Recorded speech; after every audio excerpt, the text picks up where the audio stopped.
Hey Internet, Acid Jane here, and welcome to another episode of Love Bites. So in the last episode, we actually heard from Sabrina herself that she slays monsters. We heard about this from her after there was an intruder that tried to break into our house, but Sabrina somehow stopped that intruder, although she almost stabbed us in the process. And we also found out from Victor himself that he is some sort of weatherman. He somehow commands the power of lightning or is able to understand when lightning storms are coming, and he's kind of just like a lightning rod himself. So that's what happened in the last episode. We're now moving on to Wednesday, which I believe is our day with Nadia, although it looks like we're in some sort of abandoned building. So let's try to figure out what's going on and let's see where this story goes next. Earlier in the day, Nadia asked if you would be interested in earning a few more dollars, saying that she could use some company for tonight. After weighing it for a few minutes, you agreed. You followed the directions she gave you and find yourself in a building long since abandoned. The odor of fetid water and rotting wood assaults your nostrils. Hello? Are you here, Nadia? You get no answer, so you check your phone's GPS once more. However, the screen suddenly goes dark and you hear a burst of static. Come on, you're not even 6 months old. Unsure what else to do, you give the phone a slight whack on the side and the screen comes back while the static fades. Sorry if I'm late. You turn around and Nadia has an apologetic look on her face. She's shouldering a rather heavy-looking bag.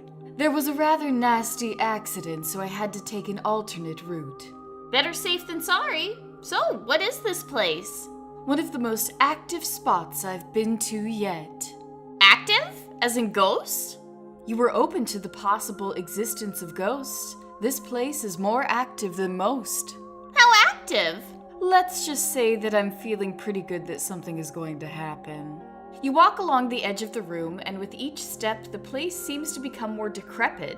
You stop briefly at the chair in the middle of the room, and first think it has covered it with a nice green fabric. Then you realize it is covered by mold. Ugh! I see you found the lawn chair. It's too early for bad puns. Still, I wouldn't recommend sitting on it. You don't know what you could catch from it. Damn, that reminds me. Are your tetanus shots up to date? It's a very practical question, Nadia, thank you. Yeah, given the state of this place, I'm glad that I am. If you do this for any length of time, vaccinations are a must. Some researchers even go for rabies shots just to be on the safe side. Well, if I meet my end because of a rabid raccoon, I will be coming back to haunt you. Suddenly, the urge to yawn creeps up on you. You try to hide it behind your fist, but it comes anyway. I should have brought some coffee. Nadia reaches into the bag and pulls out a large thermos. She shakes it a little and you hear liquid slosh on the inside. Already covered. What about energy drinks?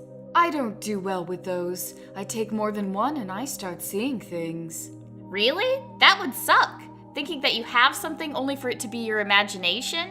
That's why I don't suggest you sit on that chair. Some spores and molds can affect your mind as well. Yet more reason to get out of here. So, what's the story with this place? Obviously, it's an abandoned school.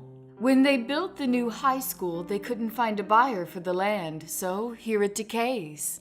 I don't recall anything tragic happening here. The school had its own moments, but you're right. Things were rather quiet with the school. No, it was what came before the school. Are you going to tell me it was built on some kind of cemetery? In a way. Are you familiar with the story of Skinner Jane? Of course! She was some kind of outdoors woman known for her leather work, except a lot of her material didn't come from animals. Well, you have to admit sources of the two-legged variety were rather common. As you might guess, she had a workshop, for lack of a better term. And this was the place? Bingo! As you can guess, there would be a lot of restless spirits. Stories hold that defiling the dead is one way to provoke ghostly activity. Yeah, I can't think of too many people who would like their skin being made into a jacket. Nadia pulls a small device out of her jacket and turns it on. You hear the sound of static coming from it, similar to what came from your phone. I think your radio needs tuning.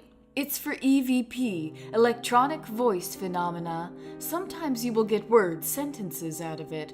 Of course, you have to be careful of pareidolia. Para what? That is when you perceive something and put some meaning into it, although it came about randomly, like a mountain that seems to have a human face. Got it. So, before you can say anything further, the static from the device dies down and you can make out a faint but threatening voice. Leave now. Also, we never asked Nadia what was in the bag that she brought with her, but okay, I guess we're just gonna let that slide. Is this some kind of practical joke? No. And you hear what I'm hearing? Yes. Coming for you. I don't think we're welcome. Funny, but... Ooh. Well, hello. You are very Halloween-y, Mr. Ghost. Or Miss Ghost. I was expecting something a little scarier than that. You feel a chill crawl down your spine as a shimmering figure manifests standing before you with ill intent. Leave with your life. All right, we'll leave. As soon as you say this, the ghost flits in between you and Nadia. Mine, she stays. I don't think so. You have no choice. Oh God, it really did take her.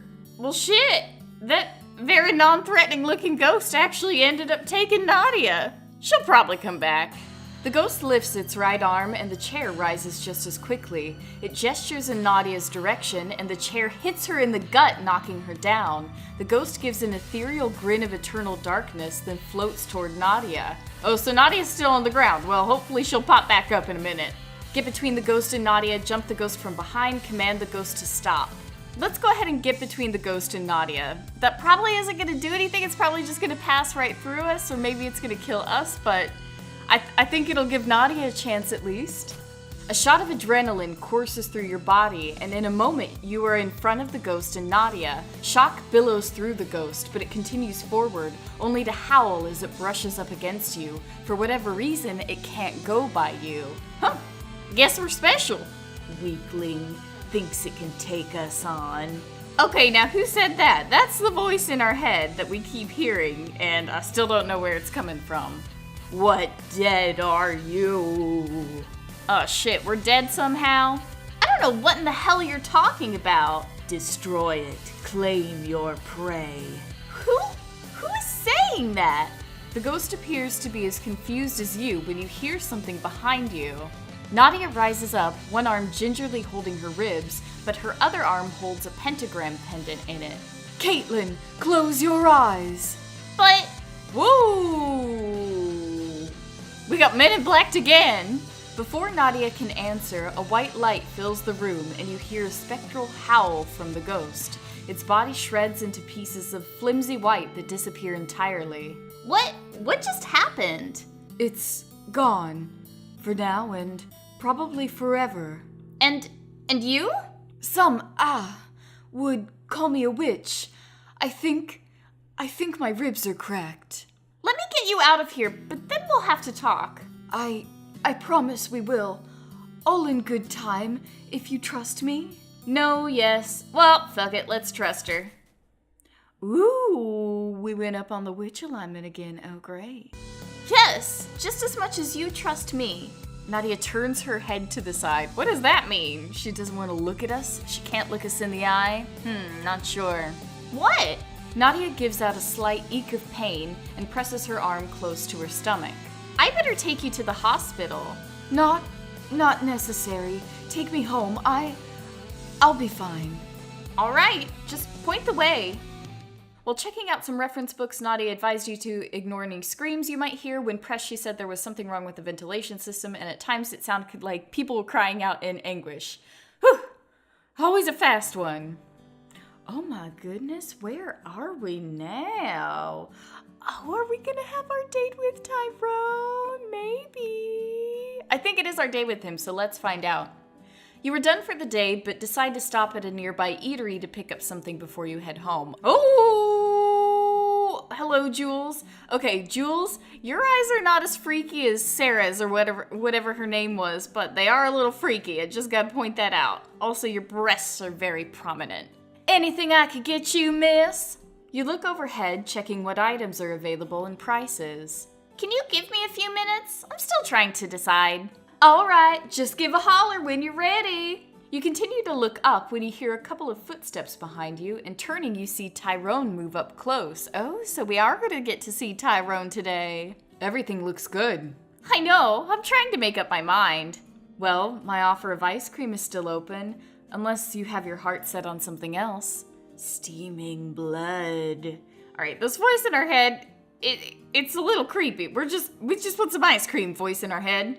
You feel a hand on your shoulder and see a concerned look on Tyrone's face. Is everything all right? You looked a bit distant there. Sorry, just had a random thought. You were saying? Well, I was offering to buy you an ice cream. Only if you buy yours. Pistachio, wasn't it? You remembered. And let's see, you would like, Tyrone closes his eyes, biting his lips as he tries to remember your flavor. I think we picked Rocky Road. I don't even remember. Rocky Road, right? Absolutely correct. Now, what is my favorite color? That's a trick question. You never mentioned it. Tyrone orders a Rocky Road ice cream, while for a moment the thought of blood red fills your mind. The waitress quickly and efficiently brings your ice cream to you. Thank you, and please come again. The two of you leave, engaging in small talk, and your walk brings you into a nearby patch of woods. Tyrone is just about done when he stops, staring at his napkin. This is weird. I would say you've been looking at that napkin for about 2 minutes now. Sorry, there was something written on it, and I was just trying to read it. Oh? What is it? I'd rather not say. It's a bit embarrassing. Okay, now I really have to know. I bet he got a phone number. Before Tyrone can react, you pull the napkin from his hand, noting a small heart, something that looks like a phone number, told ya, and a message. I think you're cute, call me. Does this happen often? Not really, but it does get a little old after a while. Almost unconsciously, you open your napkin and find a message in the same handwriting with the same phone number. I think you're hot. If you want to have a night of fun, call me. Was that Jules? Jules is a wild woman. You hear a chuckle from behind you and realize that Tyrone was reading over your shoulder. Well, I think we could at least say the waitress has excellent taste. Although, I don't know if I should be offended. I mean, I'm only cute, but she thinks you're hot. I wouldn't read too much into it. Tyrone gets a serious look on his face, and he tentatively looks around. I hate to say this, but I don't know where we are. I guess I wasn't paying much attention. And why not? I was just enjoying spending some time with you. That's kind of sweet. Kind of, Caitlin. But don't worry, I know where we are. Follow me. You set off down a path, one that you often took when younger. Ooh, it's beautiful.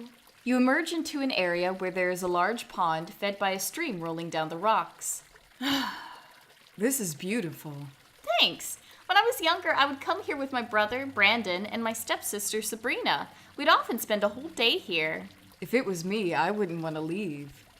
I lost track of the times we got in trouble for not getting home on time. Eventually, Mom and Dad got tired of fighting and gave us more hours. Tyrone kneels on the ground and runs his hand through the soil.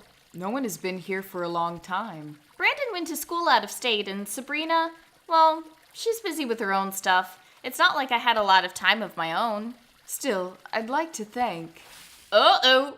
Why is literally everyone falling over? Before Tyrone can finish his sentence, his foot slips and he suddenly tumbles into the water. There's a lot of splashing and howling, and for a moment you think Tyrone might be drowning. All goes quiet for a moment. You look around to see if there's something to help in this situation, remembering that sometimes a would-be rescuer can drown along with the person they're trying to save.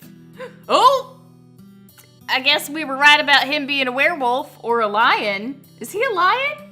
Then a large figure erupts from the water, landing on the shore and heavily drawing in breath. You take a step back as you see what looks like a hybrid of a lion and human. Oh, okay, so he is a lion and a human. Does that mean he's a griffin? I think a griffin is a combination of something else.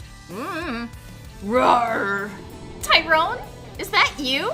The were-lion looks at you and gives a slight nod of his head. Then, to your surprise, it starts to shake, sending water everywhere and drenching you in the process. Hey, look out where you do that! The were-lion shrinks down from your admonishment. Then its form starts to change, growing smaller and less hairy until Tyrone stands before you. Sorry about that. Sometimes I act before I think. Are you alright? I didn't think the bank would give way like that. Fine, I was just surprised. I'll say. You seem to be taking this pretty good, all things considered. What do you mean? Most people, if they see, well, someone like me, they usually run off screaming or curl into a ball. Would it soothe your ego if I did scream? No, it's just unusual for someone to be as nonchalant as you. It is pretty unusual, Caitlin. You probably should have screamed a little. So now I'm weird? Someone who seems to be some kind of nightmare creature calls me weird. Well, there is something different about you. Because I didn't get all frightened? Among other things, your scent. My scent? Look, if you're talking about last week, I'm sorry you got sick, but... No, this is different. It reminds me of myself a little. It puts me in mind of a predator. Predator? I can assure you that I've never changed into a cat in my life. It's not that, but... Look, would you mind if we talk about this later? I mean, we should probably talk about this now, or ASAP, because it sounds pretty important. But alright, I guess. Fine, but I think I'm owed a few answers. I mean, if you're a werelion, is it a problem going to school? Not really. I can control my shifting, at least most times. Okay, though it does feel a bit strange to me. What? A werelion pursuing a business degree, a werelion also being an athlete. I think it's a werelion pursuing a business degree. Oh, we went up on his athlete alignment. Damn it, I meant that as a good thing. I meant it as a joke. It was a joke, man. Although, like, picturing him in a tie is really funny. Just the idea of a werelion trying to get a business degree. I mean, that's not a sentence I thought I would ever utter in my life. Trust me, there are more unusual things than that out there. We better get going. I need to change my clothes as well. Unlike you, I don't have a fur coat I can change into to stay warm. Well, not yet, Caitlin. Okay, so that was very strange. Today you were extra cautious as there was a memo stating it would be inadvisable to touch the lawn gnomes as the university wouldn't be liable for any injuries from them. Okay. Oh, so it's Friday. Usually we work in the cafeteria on Fridays, but it looks like something else is going to be happening. I think, though, because I've been recording for quite a while, that I'm going to save whatever is going on here for the next episode and end this episode of Love Bites here. Thank you so much for watching today's episode. I really hope that you enjoyed it, and I will talk to you in another video very soon. Goodbye!